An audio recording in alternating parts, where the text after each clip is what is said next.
Just there? Whatever you put on the bottom has got to go on the top. This next one, on the top is a negative y and a negative 3. And on the bottom is already, oh, I should have done it in blue. Negative y and negative 3.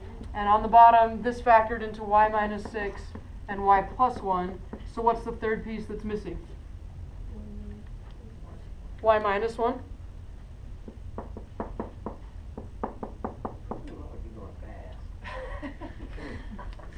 Because we got like 87 more scary problems to get through. Alright, so guys, all this is this stuff factors turns into this, right? So to turn it into the LCD, it just needs one more thing. Just like to turn 21x into the LCD that was 21x squared, it just needed one more x. This one just needs the y plus 1 to turn into the LCD. This one already had these two pieces, because y squared minus 5y minus 6 turns into this. So it just needs the y minus 1 to turn into the LCD, just like this piece needed a 7. Good? And on the top, you just add whatever you added on the bottom. Multiply, but yes. Yeah, whatever you multiplied onto the bottom, you multiply onto the top. All right. Now what? All right. So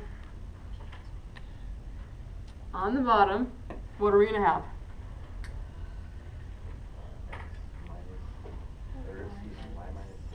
Y minus 6, y minus 1, and y plus 1. So just those three pieces, right? On the top, I got bad news. We got two foilings to do. Maybe we should take a step up here and foil them. What's this foiled? 2y squared. Outside plus 2y. Plus y. Plus 1. What does this stuff foil into?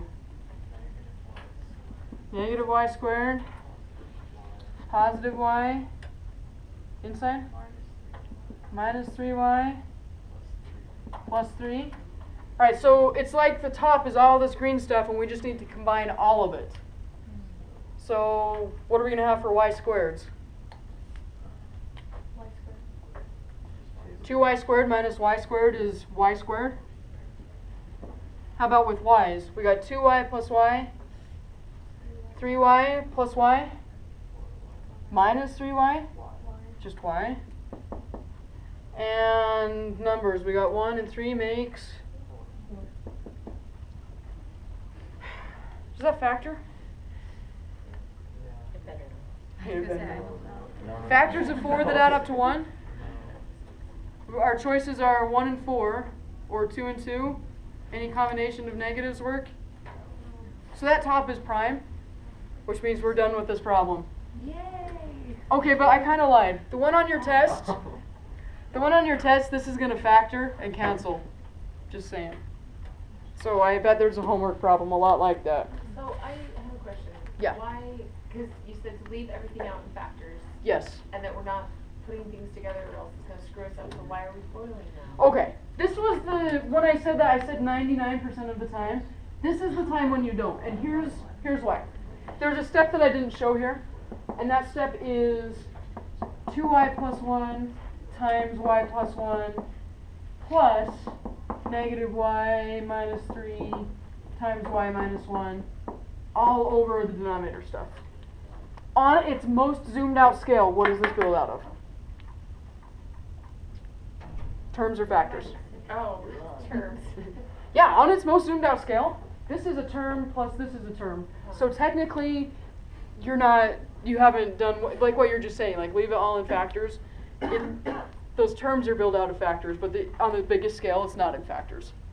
The only way to find out if that factors is to do the foiling and combine it all together and get this, and then see if this factors. Good? Yep. Okay. Thank you. All right.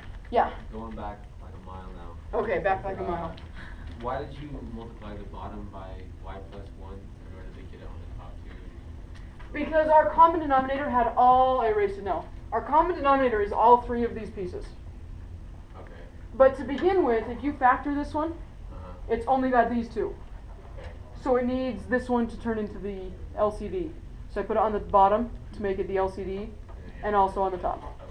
Alright, so guys, that stuff that I erased, that column stuff, there's actually an easier way to do it. And the easier way, I mean not so much an easier way, but I guess it's an easier way.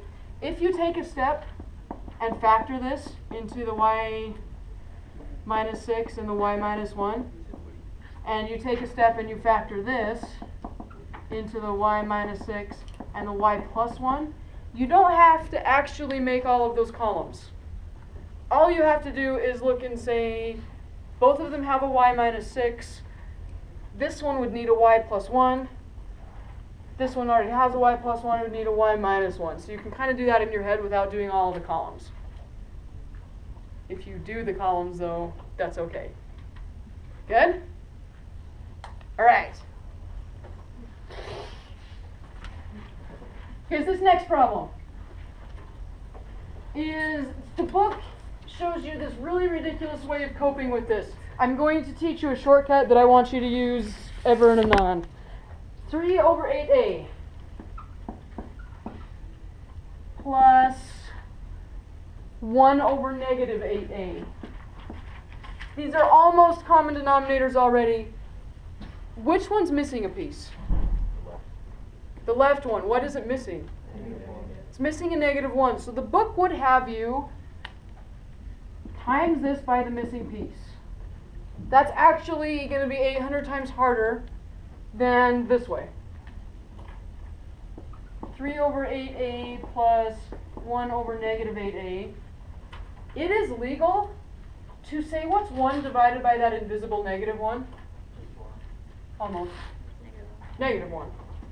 So you can actually move this negative up to the top and make your life simpler. What's 3 minus 1?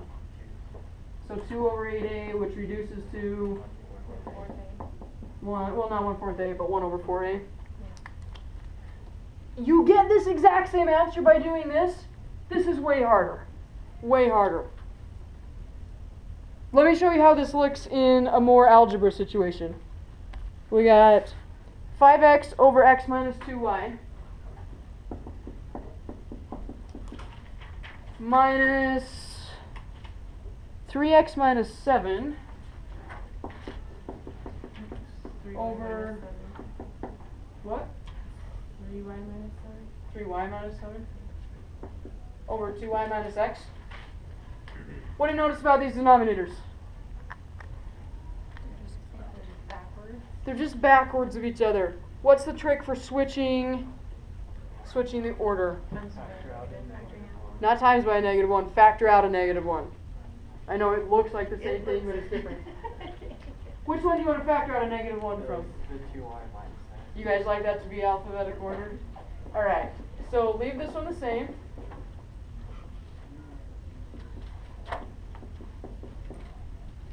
So if I factor out a negative 1, I've got what?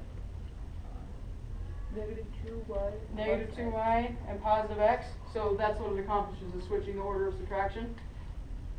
Now this is just like that negative 8a problem. Which one of these is missing a piece? The first one's missing the negative 1, right? So if we would do this like we've been doing the other problems, we'd need to put a negative 1 on the top and the bottom like I have in the green over there. Let's not do that. Let's do the trick I just taught you. In fact, kind of another trick. This subtract is really like invisible negative 1 times that stuff, right? Those cancel out. So this problem is 5x over x minus 2y plus 3y minus 7 over x minus 2y. Yeah. Now that you got common denominators, you never had to put missing pieces in, you just deleted the extra pieces, I guess. We can finish this one easy now. What's the top going to be? 5x plus 3y minus 7. What's the bottom? X minus 2y. There we go. Yeah. What did you do first there if I confused? The screen stuff? Yeah. Okay. what I did, we factored out a -1 to reverse the order of subtraction, right? Bottom. On the bottom. So it flipped that. And then plus, or this negative, secretly means, like, you distribute it through, right? Well, So but if it's you- like distributing a -1 through? But I thought that when you changed it on the bottom, it just changed it to a positive, changed it to plus. No? No, the factoring it out right there reverses subtraction. That's what that does. Good? Alright. What? We got 2 minutes and 36 seconds. Last problem. Scary function problem. We're going to use all of these tricks we've learned.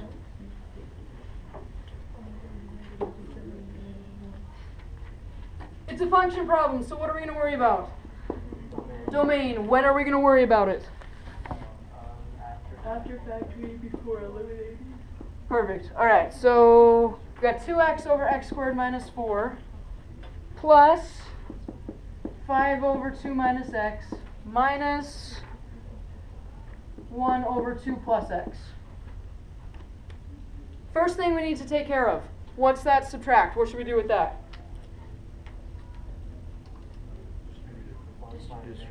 All right, distribute it and turn it into a plus -1 so that it doesn't cause any troubles later in our problems.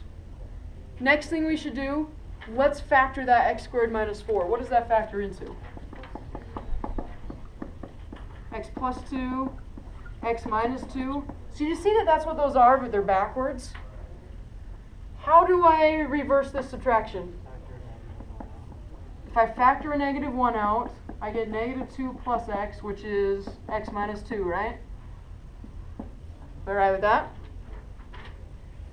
Here's a difficult question. How do I reverse this one? Factor it in. This is a trick question. Guys, you can just change the order. It's addition, right? Yeah, the first time I saw one of those, I was like, I don't know how to do that. 3 plus 2 is the same as 2 plus 3, right? Just change it. No math magic there. Next thing. What's the common denominator going to be? X plus 2, x minus 2, except for it's not. The way we wrote it, it would be x plus 2, x minus 2, and a -1. So let's get rid of that -1 so we don't have to have it. How are we going to do that? Divide that, so what's it going to turn into? -5 and ignore that? Alright, so we're ready to put in the missing pieces. What's the missing pieces? Is this one missing anything? No. What's this one missing?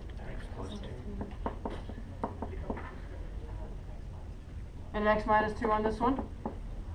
What did I just do totally wrong though?